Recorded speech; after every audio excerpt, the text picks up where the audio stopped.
여기는 분명히 미국 시카고입니다. 그런데 길거리 간판은 소문난 기사식당, 마트에는 김치냉장고, 심지어 미국인들이 불닭볶음면 먹으려고 줄까지 서고 있죠. 현지 기자는 이걸 처음 보고 충격의 말을 잃었습니다. 이건 더 이상 미국이 아니다.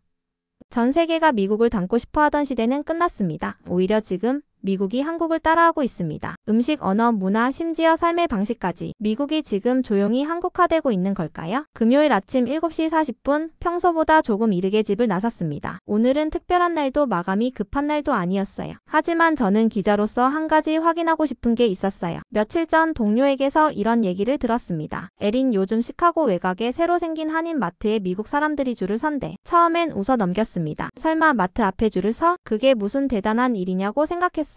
하지만 이상하게 마음에 걸렸습니다. 줄을 설 정도면 뭔가 특별한 게 있다는 뜻 아닐까요? 그래서 그 아침 저는 서울푸드마켓이라는 한인마트로 향했습니다. 생각보다 훨씬 넓은 주차장과 잘 정돈된 외관이 인상적이었어요. 그런데 그보다 더 놀라운 게 있었습니다. 바로 입구 앞에 길게 늘어선 줄이었죠. 10여 명도 넘는 사람들이 추운 날씨에도 묵묵히 기다리고 있었어요. 가장 앞에 서 있는 건 젊은 여성, 그 뒤로는 유모차를 끈 아빠, 노부부까지 다양했어요. 그 순간 저는 멍하니 섰습니다. 줄 선 사람들 중 한국인은 거의 없었어요. 대부분은 미국인이었고 그들은 아주 익숙한 표정으로 그곳에 서 있었어요. 카메라 셔터를 눌렀습니다. 하지만 직업적인 반사신경이라기보다 놀라움 때문이었어요. 대체 이 사람들은 왜 여기에 줄을 서는 걸까? 이건 단순한 치재거리가 아닐 수도 있겠다는 생각이 들었어요. 그날 아침 저는 알지 못했습니다. 이 작고 평범한 마트 치재가 제 인생을 송두리째 바꾸게 될 줄은요. 문이 열리자마자 줄 서 있던 사람들은 순식간에 매장 안으로 흩어졌습니다. 그 움직임은 마치 잘 훈련된 무대 뒤 스태프처럼 정확했어요. 처음 온 사람이라면 망설이기 마련인데 이들은 전혀 헤매지 않았습니다. 각자의 목적지를 향해 빠르게 발걸음을 옮겼어요. 저는 매장 입구에서 몇 초간 머뭇거리다 곧장 냉동식품 코너로 향했습니다. 그곳에서 만난 첫 번째 사람은 제시카라는 이름의 20대 여성 고객이었어요. 그녀는 냉동 김밥 3팩을 한 손에 들고 있었습니다. 제가 자주 드세요? 라고 묻자 그녀는 활짝 웃으며 대답했어요. 이거 없으면 아침이 허전해요. 전자레인지에 돌리기만 하면 되니까 너무 편하죠. 처음엔 호기심이었는데 지금은 중독이에요. 그녀는 제가 기자라는 걸 알고는 오히려 저에게 추천 리스트를 읊어주었습니다. 그 중에서도 꼭 먹어봐야 한다는 메뉴가 하나 있었어요. 불닭볶음면. 그 말을 듣고 라면 코너로 이동했더니 과연 진열대는 거의 텅 비어 있었어요. 그 앞에서 또 다른 인터뷰이가 등장했습니다. 40대 중반쯤으로 보이는 남성 톰. 그는 장바구니에 불닭볶음면을 잔뜩 담고 있었고 피곤해 보였지만 얼굴에는 묘한 만족감이 있었습니다. 제 아들이 이 라면을 처음 먹고는 맵다고 울더니 다음날 또 달라고 하더라고요. 지금은 저도 같이 먹어요. 힘든 하루 끝에 땀 뻘뻘 흘리며 매운 라면 먹는 재미가 쏠쏠합니다. 저는 고개를 끄덕이며 그의 말을 받아 적었습니다. 마트 안에 퍼진 고소한 김치 냄새, 계산대 옆 시식 코너에서 들려오는 맛있어요 라는 한국어, 그리고 손님들의 발걸음은 분명히 말해주고 있었어요. 이곳은 단순한 쇼핑 공간이 아니라 미국 속 작은 한국이었습니다. 그때부터 저는 깨닫기 시작했어요. 지금 제 앞에 펼쳐진 풍경은 그저 먹거리 유행 그 이상이라는 것을요. 마트를 나서면서 저는 장바구니를 한참 들여다봤습니다. 불닭볶음면, 냉동김밥, 떡볶이 밀키트, 그리고 사람들이 가장 많이 추천했던 양념게장. 어디서 많이 본 이름이었지만 실제로 먹어본 적은 한 번도 없었어요. 날 것을 양념에 절인 음식이라니 사실 조금 망설여졌습니다. 하지만 기자로서의 호기심이 승리했어요. 사람들이 저렇게 열광하는 데는 이유가 있겠지. 저는 양념게장통을 조심스럽게 꺼내 냉장고에 넣어두고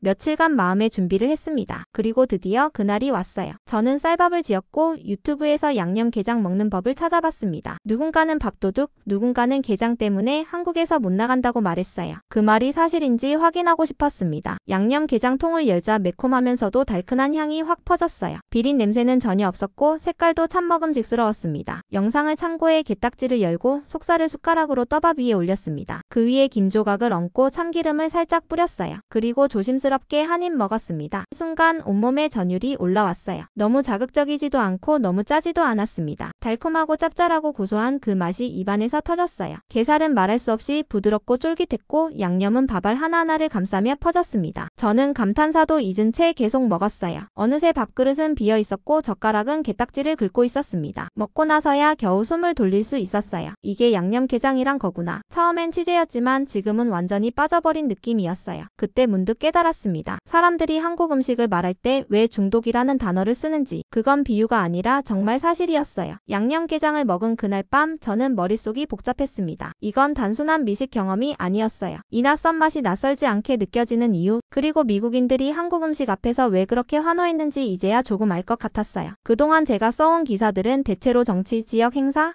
또는 교육 관련 소식이었어요. 진지하긴 하지만 클릭수는 낮았고 종종 읽히지 않는 글을 쓰고 있는 건 아닐까 하는 회의감도 들었습니다. 그래서 이번엔 마음을 달리 먹었어요. 정말 솔직하게 있는 그대로 이 경험을 써보자. 한국 음식이 나에게 어떤 감정을 줬는지, 왜 놀랐는지, 왜 계속 먹고 싶어지는지를요. 기사 제목은 이렇게 정했습니다. 나는 왜 양념게장 앞에서 무너졌나? 한 미국 기자의 한국 음식 체험기. 글은 놀라울 만큼 빠르게 퍼졌습니다. 사내 메신저에는 편집장이 놀란 이모티콘과 함께 메시지를 보냈고 SNS에는 게장 중독자 클럽에 온 걸 환영한다는 댓글이 쏟아졌어요. 나도 처음에 그랬어요. 냄새만 맡다가 결국 먹고 울었죠. 이 기사 읽고 마트 갑니다. 불닭볶음면도 같이요. 기자의 감정보다 사람의 이야기로 써내려간 그 글은 제가 지금껏 써온 어떤 기사보다도 따뜻하고 진심있게 읽힌다는 평가를 받았습니다. 그 후로 저는 계속해서 한국 음식, 문화, 트렌드에 대한 글을 연재하기 시작했어요. 김밥, 떡볶이, 삼겹살, 편의점 도시락, 그리고 심지어 한국 과일에 대한 이야기까지요. 기사 하나가 또 다른 호기심으로 이어졌고 사람들은 댓글로 요청을 쏟아냈어요. 에린 다음엔 김치찌개도 도전해줘요. 한국 시장 분위기 취재해보는 것도 재밌을 듯. 사람들은 한국을 트렌드로 보는 게 아니었어요. 그 속에서 자신이 위로받고 새로워지고 때로는 잊고 있던 감정까지 되찾는 것 같았어요. 그리고 어느새 저도 그런 사람이 되어가고 있었죠. 이제 한국 음식은 저에게 맛이 아니라 감정이 되고 이야기의 시작이 되고 삶의 작은 위로가 되었어요. 어느 날 아침 평소처럼 메일함을 확인하던 중 제목에 낯익은 단어가 들어간 메일 하나가 눈에 띄었어요. 초청 제안 한국식품 본사 방문 요청. 순간 심장이 쿵 하고 내려앉았습니다. 스팸일까? 아니면 진짜? 메일을 열어보니 보낸 이는 한국의 유명 식품 수출 기업이었어요. 제가 작성한 한국 음식 관련 기사들 덕분에 미국 내 온라인 판매량이 300% 이상 증가했고 회사 내부에서도 에린 콜린스라는 이름이 회자되고 있다는 내용이었어요. 그리고 마지막 문단에 이런 말이 적혀 있었어요. 에린 기자님 직접 한국을 방문하셔서 진짜 한국의 음식과 문화를 체험해보시는 건 어떨까요? 항공과 숙박 등 모든 비용은 저희가 부담하겠습니다. 저는 한참을 멍하니 화면을 바라봤어요. 그저 취재를 위해 시작한 일이 이렇게 커질 줄은 몰랐습니다. 정말 가도 될까? 내가 뭘 안다고 망설임도 들었어요. 하지만 마음 한구석에서는 이미 답이 정해져 있었어요. 그래 가보자. 진짜를 보자. 결심을 굳히고 나니 오히려 들뜨기 시작했습니다. 서울, 부산, 전주 기사에서만 봤던 도시들의 이름이 머릿속을 스쳤고 현지 김장 체험, 시장 투어, 가정식 백반 먹방 같은 아이디어들이 쏟아졌어요. 저는 메일에 정중히 답신을 보냈습니다. 감사합니다. 영광입니다. 꼭 한국에 가고 싶어요. 며칠 후 비행기 티켓과 일정표가 도착했고 회사에서는 에린, 이건 우리 신문 역사상 최초의 한식 현장 취재야 라며 응원을 아끼지 않았어요. 이제 모든 준비는 끝났습니다. 짐을 싸면서 저는 작은 메모장을 가방에 넣었어요. 그 안엔 제가 직접 한국에서 보고 듣고 느낀 걸 가장 솔직하게 적어볼 계획이었죠. 그리고 출국 전날 밤 저는 양념게장을 마지막으로 한 입 먹으며 중얼거렸어요. 이제 너의 고향으로 가는 거야. 인천공항에 도착한 순간 저는 뭔가 이상한 감정을 느꼈습니다. 처음인데 낯설지 않았고 멀리 왔는데도 마음은 묘하게 편했어요. 그건 아마도 그동안 머릿속으로 그려왔던 한국이라는 나라가 이제 현실이 되었기 때문이었는지도 몰라요. 공항은 깔끔하고 질서정연했으며 직원들은 친절했어요. 입국 수속을 마치고 나와 공기 한 모금을 들이마셨을 때 제 마음도 함께 깊어지는 느낌이었죠. 식품회사에서 나온 김 실장이 저를 반갑게 맞아주었어요. 그는 유창한 영어로 일정 설명을 해주며 차에 태워주었고 차창 밖으로 보이는 서울의 풍경은 제가 상상했던 것보다 훨씬 생생했어요. 고층 빌딩과 고궁이 나란히 공존하는 모습, 바삐 움직이지만 여유를 잃지 않는 사람들. 그날 오후 첫 일정은 광장시장 방문이었어요. 김 실장은 저를 전통 분식 골목으로 안내했고 길거리 포장마차 앞에 줄을 선 사람들 틈에 저도 섰습니다. 이게 바로 마약김밥이에요. 꼭 드셔보셔야 합니다. 반신반의하며 한 입 베어 문 순간 다시 한번 머리가 띵하고 울렸어요. 단출한 재료지만 놀라운 조화였고 별거 아닌 것 같은 김밥이 이렇게 맛있을 수 있다는 게 신기했어요. 시장 상인들은 저를 보자 어서와요 하며 반갑게 인사했고 어떤 아주머니는 김치를 하나 더 집어 제 앞에 놓아주셨어요. 그 눈빛과 말투는 낯선 외국인을 대하는 게 아니라 동네 조카를 대하듯 따뜻했어요. 호텔로 돌아가는 길 저는 메모장을 꺼내 조용히 적었습니다. 한국은 나를 낯설게 만들지 않는다. 사람도 거리도 음식도 오히려 오래된 기억처럼 익숙하다. 그리고 그날 밤 저는 숙소 근처에서 혼자 떡볶이를 사 먹었어요.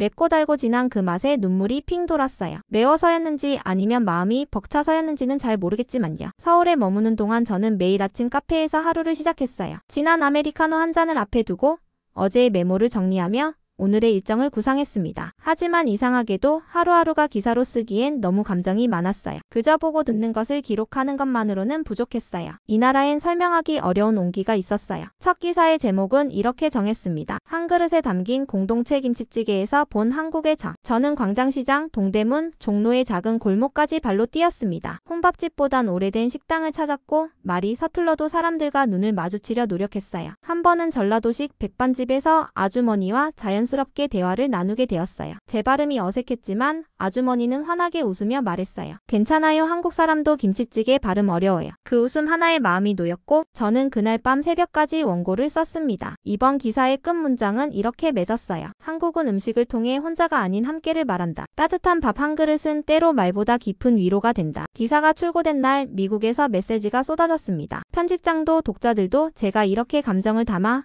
글을 쓸 줄 몰랐다며 놀라워했어요. 그중 어떤 독자는 이렇게 말했어요. 이 기사를 읽고 저도 엄마한테 김치찌개 레시피를 물어봤습니다. 그 말을 읽고 잠시 멍해졌습니다. 제가 한국에서 느낀 감정이 누군가의 일상의 변화를 만든다는 것. 그게 기자로서 느낀 가장 강한 성취감이었어요. 그날 이후 저는 달라졌어요. 더는 이 여정을 특파원 프로젝트로 생각하지 않았습니다. 이건 기록이 아니라 나눔이고 내가 느낀 한국을 세상에 건네는 일이 되었어요. 비행기 창밖으로 서울의 불빛이 멀어질 때 저는 창의 이마를 기대고 있었습니다. 그동안 취재했던 어떤 출장보다 더 마음이 복잡했어요. 가슴 한켠이 이상하게 허전했어요. 마치 중요한 걸 두고 떠나는 기분이었어요. 미국에 돌아온 다음날 저는 평소처럼 키보드를 앞에 두고 앉았습니다. 하지만 손이 쉽게 움직이지 않았어요. 왜 이렇게 조용하지? 서울의 소란스러움이, 시장의 왁자지껄함이, 심지어 김치찌개의 매운 향까지 그리웠어요. 하지만 이내 책상 위에 두고 온 작은 메모장을 펼쳐들었습니다. 그 안에는 한국에서의 순간들이 빼곡히 담겨 있었어요. 마지막 페이지에 적힌 문장을 다시 읽었습니다. 이 나라는 나에게 맛을 가르쳤고 사람을 이해하게 했으며 마음을 나누는 법을 일깨워 주었다. 이후로 제 일상은 조금씩 달라졌어요. 주말이면 근처 한인마트에 들러 한국 간식을 사고 라디오 대신 유튜브에서 한국 음악을 틀어놓고 기사를 씁니다. 저녁엔 종종 김치찌개나 떡볶이를 만들어 먹어요. 예전엔 상상도 못했던 일들이 지금은 제 일상의 일부가 되었어요. 사람들은 말합니다. 에린, 당신은 이제 한국 기자 같아요. 그 말이 왜 그렇게 기분이 좋은지 모르겠어요. 단순한 취재가 아니라